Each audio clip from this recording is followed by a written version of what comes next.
Hi, in this video I will talk about the Hosa YMM stereo breakout cable. In this video we will find the build quality, why you need it, and how to use it in the post-production. Let's get started.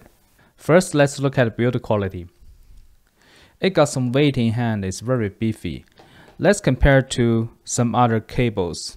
This is a shotgun microphone, and this is Rode Wireless Go 2. And this lavalier microphone. It looks good to me. I like it. So the question is, why you need this? Most of the time, you only need one microphone, but sometimes it might have problem. For example, battery dead or cable connection have problem. You lose all the audio. So you need a backup. Like now, I can use one microphone on the camera and another one from here. So I put this one into the camera. The camera I'm using is Panasonic GH5. It works perfect. So I just put this in.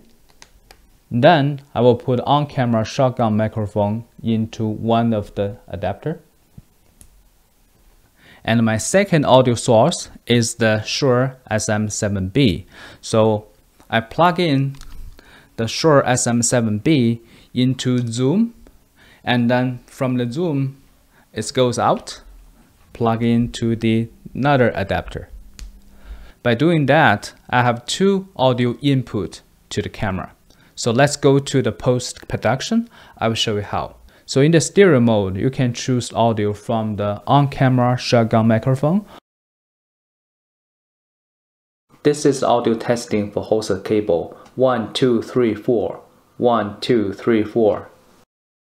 Or the studio mic. In most of the case, studio mic is better, but sometimes maybe it doesn't work, so you need a backup.